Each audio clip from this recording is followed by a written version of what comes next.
मैंने इस वीडियो में वी नेक बनाना दिखाया है आसान तरीके से और परफेक्ट मेजरमेंट के साथ कुर्ती को बनाना भी दिखाया है। तो आइए वीडियो शुरू करते हैं। Hello friends, welcome back to my channel. ये वीडियो एक रिक्वेस्टेड वीडियो है जिसका साइज़ है चेस्ट 36, वेस्ट है 30, हिप है 36 और नेक में वी शेप बना रही हूँ। तो इसे बनाने के लिए मैंने 1.5 मीटर फैब्रिक ले लिया है। इससे मैं शॉर्ट कुर्ती बनाऊँगी। आप लॉन्ग कुर्ती भी बना सकते हैं, बस लेंथ आप अपने अकॉर्डिंग रखें। साइड से मैं फैब्रिक को फोल्ड करके रखूँगी। और ये कितना फोल्ड करना है आइए देख लेते हैं। तो हमारा जो हिप साइज़ है वो 34 है, उसमें प्लस करेंगे 2 तो आया हमारा 36 को हम 4 से डिवाइड करेंगे तो हमारे पास आया 9 इंच। 9 इंच में 1 प्लस करेंगे तो 10 इंच हम इस कपड़े को फोल्ड कर रख लेंगे। अब जो ये साइड का फैब्रिक है इसको कट करके मैं अलग कर लूँगी, जो कि हमारा स्लीव्स बनाने में काम आएगा। तो ये मैंने कट कर लिया है। तो अब जो ये फैब्रिक बचा है इसमें हम कुर्ती बनाएंगे। तो इसी से ही हम फ्रंट और बैक दोनों पीस निकाल लेंगे। तो इसके लिए हम कुर्ती की लेंथ देख लेते हैं। तो हमारी जो लेंथ तैयार रहेगी वो होगी 30 इंच और हम इसमें 1 प्लस करेंगे सिलाई के लिए। तो 31 इंच पे हम निशान लगा लेंगे और यहाँ से हम इसको कट कर लेंगे। तो मुझे एक मैम ने कमेंट में साइज़ दिया था जिसका चेस्ट था 36, वेस्ट 30, हिप 36। तो इस साइज़ के अकॉर्डिंग मैं कुर्ती बनाऊं। तो देखिए मेज़रमेंट दो तरीके से लिया जाता है। एक तो जब आप बॉडी का मेज़रमेंट लें उसके साथ ही लूजिंग भी ऐड कर लें, या इस तरह से बिल्कुल परफेक्ट तरीके से मेज़रमेंट लें। तो इसमें हम फॉर्मूला ऐड करते हैं 2+2+2 का, यानी हम चेस्ट, वेस्ट, हिप तीनों में ही हम 2 प्लस ऐड करेंगे। तो हमारा जो साइज़ है वो चेस्ट है 34, वेस्ट है 28 और हिप है 34। जब हम इसमें 2 प्लस ऐड करेंगे तो ये हमारा चेस्ट 36, वेस्ट 30 और चेस्ट 36 ही आएगा। तो हम इस साइज़ के अकॉर्डिंग निशान लगाएंगे।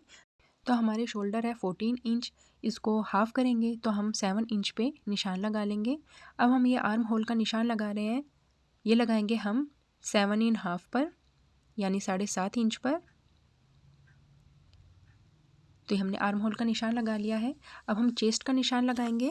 तो हमारा साइज़ आया था 36, इसको हम 4 से डिवाइड करेंगे तो हमारा आया 9 इंच। तो हमने इसमें लूजिंग पहले ही ऐड कर ली थी।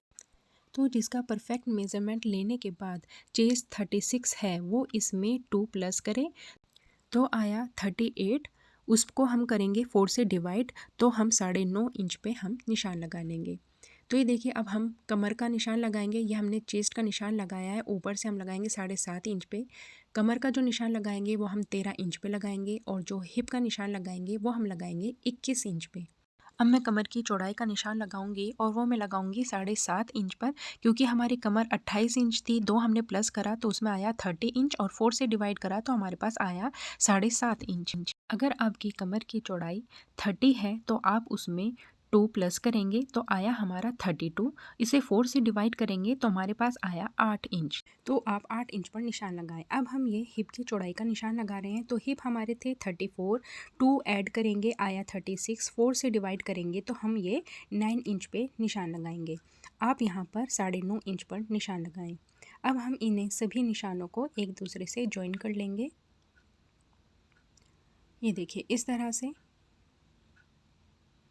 अब जो हमने मार्जिन रखा है वो हमने 1.5 इंच का रखा है, आप 2 इंच तक भी इसको रख सकते हैं। अब जो हमारा दामन होगा वो भी हम 9 इंच पे निशान लगा रहे हैं। इससे ये बिल्कुल सीधे चाक बनेंगे।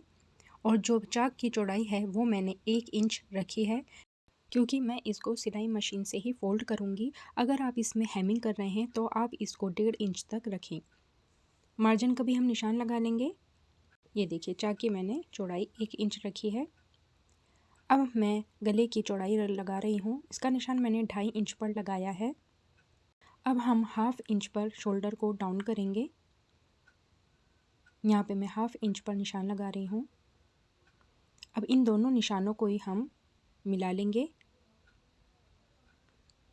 इस तरह से हम जब शोल्डर का निशान लगाते हैं तो हमारे जो शोल्डर है वो पीछे की तरफ नहीं जाते हैं। तो ये देखिए अब हम आर्म होल का सेंटर निकालेंगे। तो जहाँ तक मैंने शोल्डर डाउन करा है वहाँ तक हम इस तरह से फीते को फोल्ड कर लेंगे और इस तरह से हम इसका सेंटर निकाल लेंगे। अब जो ये कॉर्नर है यहाँ से भी मैं 1 इंच पर निशान लगाऊंगी। इस तरह से आर्म होल को हम अच्छे से गोलाई दे सकते हैं। बस इन्हीं निशानों पर हम इसको गोलाई दे लेंगे। ये देखिए इस तरह से आप यहाँ पर शेपर का भी यूज़ कर सकते हैं। तो ये देखिए हमारी मार्किंग हो गई है। अब हम इसकी कटिंग कर लेते हैं। अगर आपको लॉन्ग कुर्ती बनानी है तो आप इसकी लेंथ अपने अकॉर्डिंग रखें और इसमें कोई और मेज़रमेंट लेने की ज़रूरत नहीं है। तो अब हम इसकी कटिंग कर लेते हैं। तो ये देखिए हमारे ये फ्रंट और बैक दोनों की कटिंग हो चुकी है। अब जो बैक पार्ट है इसको हम हटा लेंगे। अभी हमारा फ्रंट पार्ट है, इसमें हम डीप कटिंग करेंगे आर्म होल की। तो ये देखिए इस तरह से जो हमने आर्म होल का निशान लगाया था 7 इंच पे, उसके अंदर की तरफ 1 इंच हम अंदर की तरफ निशान लगा लेंगे और इसको ऊपर से जॉइन कर लेंगे। अब जो हमारा इसका कॉर्नर बन के आया है वहाँ से भी हम 1 इंच पर आड़ा निशान लगाएंगे और जो हमने ये सेंटर का पॉइंट निकाला था वहाँ से हम इसको मिलाते हुए गोलाई दे देंगे। तो ये हमारी जो हमारा फ्रंट पार्ट है उसकी डीप कटिंग हो गई है।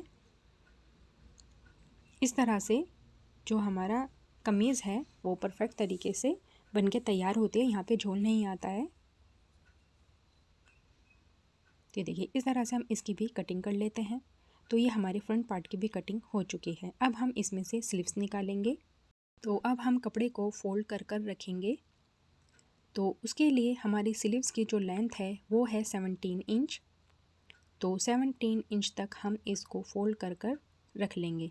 ये देखिए इस तरह से। और ये हमारी दोनों स्लीव्स एक साथ कट होकर निकलेगी। यहाँ से हम इसको अलग कर लेते हैं। बचा हुआ फैब्रिक है वो हमारे गले के लिए काम आएगा नेक बनाने में। तो ये हमारी 2 पीस निकल गए हैं दोनों स्लीव्स के लिए। अब हम इसका जो जॉइंट पार्ट है इसको भी कट करके हम अलग कर लेते हैं। अब मैं इसको इस तरह से रखूँगी कि हमारा दोनों स्लीव्स का प्रिंट एक ही दिशा में हो। स्लीव्स के लिए कपड़े की चौड़ाई हमें 16 इंच तक चाहिए, जो कि फ़ोल्ड करके 8 इंच हो जाएगी। इसकी चौड़ाई कम आ रही है तो मैं इसमें जोड़ डालूँगी। तो देखिए हमारे पास जो एक्स्ट्रा पीस था उसी में से मैंने 2 स्ट्रिप निकाल ली है। अब मैं इसमें जॉइन लगा लूँगी। तो ये देखिए इस तरह से मैंने इसमें इसको जॉइन कर लिया है। तो अब मैं इसको एक दूसरे के ऊपर, यानी जो राइट साइड है इसकी वो अंदर की तरफ रखूँगी और जो उल्टी साइड है वो मैं ऊपर की तरफ रखूँगी। तो अब मैं ये 7 इंच पे निशान लगा रही हूँ चौड़ाई का। ये देखिए इस तरह से। और जो हम स्लीव्स में गोलाई देंगे वो मैं लगा रही हूँ 3 इंच पे। अगर हैवी साइज़ है तो आप 3.5 पे भी निशान लगा सकते हैं। इस तरह से मैं स्लीव्स में गोलाई दे दूँगी। अगर आपको ये निशान समझ में नहीं आया है तो आप इस तरीके से भी निशान लगा सकते हैं। तो ये देखिए जिस तरह से हमने जो कुर्ती में आर्म होल हमने कटिंग की थी, तो ऊपर ये देखिए आधा इंच जो है ये सिलाई में आ जाएगा। इसको इस तरह से फोल्ड करते हुए मोड़ते हुए हम रख लेंगे स्लीव्स पर और बस इसी के साथ ही हम इसमें निशान लगा लेंगे। तो इस तरह से भी आप इसकी कटिंग कर सकते हैं। तो जो बॉटम है स्लीव्स का वो मैं रख रही हूँ 5 इंच। तो मैंने 5 इंच पे निशान लगा लिया है और 1 इंच मैं मार्जिन का रखूँगी। अब इनको मैं मिला लूँगी। ये देखिए हल्का सा कर्व शेप देते हुए मैंने इसमें शेप ड्रॉ कर लिया है। तो बस हमारी ये मार्किंग हो गई है। अब हम इसकी कटिंग कर लेते हैं। तो ये देखिए अब मैंने ये कटिंग भी कर ली है। अब ये मैं हल्का सा डीप कटिंग करूँगी इसकी और अब इसको इस तरह से खोलते हुए मैंने इसकी कटिंग कर ली है। तो इस तरह से हमारी स्लीव्स की भी कटिंग हो चुकी है। तो ये देखिए इस तरह से मैंने स्लीव्स का बॉटम 6 इंच रखा था। तो इतना ही मैं इसमें ये स्ट्रिप कटिंग कर लूँगी और इस स्ट्रिप की जो चौड़ाई रखी है वो मैंने 4 इंच रखी है। और ये देखिए स्लीव्स के साथ ही बराबर ही मैंने इसको रखा है। तो इससे हम इसमें कफ बनाएंगे। तो मैंने ये पेस्टिंग बुकरम ले लिया है और जिसकी लंबाई है 6 इंच और इसकी चौड़ाई है 3 इंच। तो ये देखिए इसको हम फोल्ड कर लेंगे सेंटर में से। अब हम 5 इंच पे निशान लगाएंगे और इसको सीधा कर लेंगे। और अब ये मैंने जहाँ से हमने फोल्ड किया है वहाँ से मैं इसको 0.75 इंच पर निशान लगा लूँगी, यानी 0.25 इंच पर। और इतना ही निशान मैं ऊपर की तरफ भी लगा लूँगी और इस निशान को मैं फिर सीधा कर लूँगी।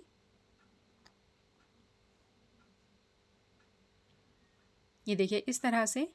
अब नीचे से जहाँ हमने निशान लगाया है ऊपर की तरफ हम 1 इंच पे निशान लगा लेंगे। और अब इस निशान को जो हमारा कॉर्नर बना है वहाँ से हम इसको मिला लेंगे। और अब जो हमारा ऊपर का निशान था उसमें इसको हल्का सा गोलाई देंगे। बस इसमें हल्की सी शेप देनी है हमको। ये देखिए इस तरह से। अब मैं इसकी कटिंग कर लूँगी। तो ये मैंने कटिंग कर ली है। अब मैं इसको कपड़े के ऊपर पेस्ट कर लूँगी। तो ये देखिए इस तरह से हमने इसको पेस्ट कर लिया है। अब एक फैब्रिक और लेंगे और इसको इस तरह से रखकर हम इसकी कटिंग कर लेंगे, क्योंकि हमको इसे पलटना है इसलिए इसके ऊपर नीचे दोनों तरफ ही ये फैब्रिक आएगा। तो अब इस तरह से अब हम बिल्कुल इसके साथ साथ इसकी सिलाई करेंगे। इसके बुकरम के ऊपर सिलाई नहीं आनी चाहिए और ऊपर की तरफ हम कोई सिलाई नहीं लगाएंगे, बस हमें इसके साथ साथ ही सिलाई करनी है। तो ये हमने सिलाई कर ली है। अब हम इसकी एक पैर का मार्जिन रखते हुए इसकी कटिंग कर लेंगे। ध्यान रहे हमें सिलाई कट नहीं करनी है। अब हम इसमें जगह जगह नोचेस लगा लेंगे जिससे इसमें परफेक्ट शेप निकल कर आएगी। और अब हम इसको पलट लेंगे। तो ये देखिए ऊपर से हमने यहाँ पे सिलाई नहीं लगाई थी, यहाँ से थोड़ी दिक्कत होगी, लेकिन आप किसी भी नोकीली चीज़ से इसको आप पलट सकते हैं। देखिए इस तरह से। अब मैंने इस पर प्रेस कर दी है तो ये फिनिशिंग के साथ तैयार हो गया है। अब हम स्लीव्स को फोल्ड करके इसका सेंटर निकाल लेंगे। तो यहाँ पे मैंने निशान लगा लिया है। अब जो ये स्ट्रिप हमने ये तैयार करी है इसको यहाँ पर लगाते हुए मैं पिन लगा लूँगी जिससे कि ये हिले नहीं। अब जो हमने स्ट्रिप कट करी थी वो हम इसके ऊपर की तरफ रखेंगे और यहाँ पर सिलाई लगा लेंगे। ये देखिए इस तरह से। अब इसकी जो सिलाई है इसको मैं ऊपर की तरफ कर कर यहाँ पर इस पर सिलाई लगा लूँगी। ये देखिए इस तरह से। और इसको यहाँ से फोल्ड करके यहाँ पर भी मैं इसके ऊपर सिलाई लगा लूँगी। इस तरह से हमारी स्लीव तैयार हो जाएगी। अब जो ये स्ट्रिप है इसको इस तरह से यहाँ पर आप अपने पसंद से बटन लगा के इसको तैयार कर सकते हैं। तो वी नेक बनाने के लिए हम गले की चौड़ाई 3.5 इंच रख रहे हैं और इस तरह से आड़ा हम निशान लगाएंगे 8 इंच पर। और अब हाफ इंच हम अंदर की तरफ सीधा निशान लगाएंगे। हम डायरेक्ट वी शेप नहीं बना रहे हैं, जब हम इसमें स्ट्रिप लगाएंगे वो शेप अपने आप बन जाएगी। तो इस तरह से अब हम इस निशान को आड़ा कर लेंगे। ये देखिए इस तरह से। अब हम इस निशान को कट कर लेंगे। ये देखिए इस तरह से। तो ये हमारा जो गला है ये चौड़ा नहीं बनेगा, इसमें स्ट्रिप लगेगी तो ये परफेक्ट गला बनके तैयार होगा। ये देखिए इस तरह से। तो ये मैंने इसमें स्ट्रिप लगानी है तो ये मैंने 2 ले ली है और इसकी चौड़ाई मैंने रखी है 1.5 इंच। हाफ इंच ये सिलाई में आ जाएगा और 1 इंच की ये स्ट्रिप बच जाएगी। तो इसमें मैं पहले ये लेस लगा लूँगी। इसे हमें बिल्कुल इस स्ट्रिप के साथ ही रख के इसको सिलाई कर लेनी है, क्योंकि ये आगे से हमारा सिलाई के अंदर आ जाएगा। तो ये देखिए इस तरह से हम इसको रख लेंगे और इसका जो सीधा भाग है वो हम नीचे की तरफ रखेंगे और हाफ इंच पे हम यहाँ पे सिलाई लगा लेंगे और दूसरी स्ट्रिप को भी इसी की तरह हम तैयार कर लेंगे। तो ये देखिए इसको मैंने सी लिया है। अब मैं यहाँ पर कट लगा लूँगी दोनों साइड ताकि इसको पलटने में आसानी हो। ये देखिए इस तरह से अब हम इसको आसानी से पलट लेंगे उल्टी साइड की तरफ। तो ये देखिए इस तरह से अब मैं इसमें नीचे की तरफ यहाँ पे सिलाई लगा लूँगी और जो एक्स्ट्रा भाग है कपड़े का उसको हम कट कर लेंगे। ये देखिए इस तरह से हमारा वी नेक बन गया है। अब ये हमारा बैक पार्ट है। इसमें जो हमारे शोल्डर है वहाँ तक हमें जहाँ तैयार करना है वहाँ तक निशान लगा लेंगे और ये निशान हम सिलाई का लगा रहे हैं। और इसकी जो लंबाई रख रही हूँ बैक नेक की वो 3 इंच रख रही हूँ। आप अपने हिसाब से रख सकते हैं। इसको गोलाई दे देंगे और इसकी कटिंग कर लेंगे। अब मैं इसमें उरे पट्टी लगा के बैक नेक को तैयार कर लूँगी और इसके शोल्डर भी जोड़ लूँगी। देखिए इस तरह से। अब मैं इसमें स्लीव्स ऐड कर लूँगी और इसकी फिटिंग की सिलाई भी लगा लूँगी। अब जो इसके स्लीव्स है इसके बॉटम मैंने तैयार रखा है 5 इंच। यहाँ पर हम निशान लगा लेंगे और इस तरह से हम इसकी फ़िटिंग कर लेंगे। तो देखिए मैंने जो स्लीव्स थी वो भी जोड़ ली है और फिटिंग की सिलाई भी लगा ली। अब जो हमारा बैक पार्ट है यानी नीचे का दामन, उस तरह से हम इसको चाको सिलाई मशीन से ही सी के तैयार कर लेंगे। अब ये हमारा आगे का पार्ट है, इसमें मैं लेस लगाऊंगी। तो ये देखिए इस तरह से हमने फ्रंट पार्ट को खोल के रख लिया है। अब जो इसकी लेस की सीधी साइड है वो हम नीचे की तरफ रखेंगे और ये देखिए जहाँ हमारा चाक है वहाँ से, जहाँ हमारा बंद चाक है वहाँ से थोड़ा सा ऊपर की तरफ रखते हुए हम इसको सिलाई कर लेंगे। ये देखिए और बहुत ही अच्छे तरीके से कॉर्नर बनाते हुए हमें इसे तीनों साइड लेस को लगा लेंगे। ये देखिए इस तरह से, और इस तरह से मैं इसे फोल्ड कर लूँगी और नीचे भी लगा लूँगी।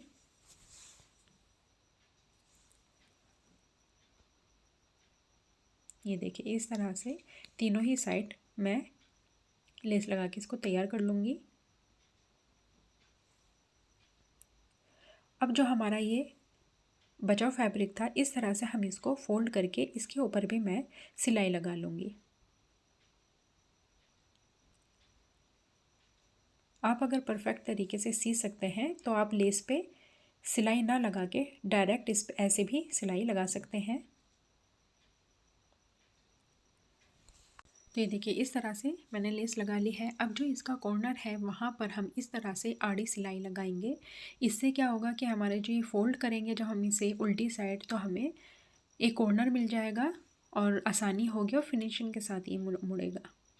और जो ये एक्स्ट्रा कपड़ा था वहाँ से हम कट कर लेंगे। ये देखिए इस तरह से मैंने इसमें कपड़ा कम रखा था, आप चाहे तो 1 इंच तक भी इस कपड़े को फोल्ड कर सकते हैं। देखिए अब मैं यहाँ पर हेमिंग कर लूँगी। तो ये देखिए हमारे चाक इस तरह से बनके तैयार है। तो ये है मेरी कुर्ती का फाइनल लुक। आई होप मैं आपको सही से समझा पाई हूँ। अगर फिर भी आपको कोई डाउट हो तो आप कमेंट करके आप मुझसे पूछ सकते हैं, मैं ज़रूर जवाब दूँगी। तो प्लीज़ मेरे वीडियो को लाइक कीजिए, शेयर कीजिए, कमेंट कीजिए और सब्सक्राइब करना ना भूलें। Thanks for watching.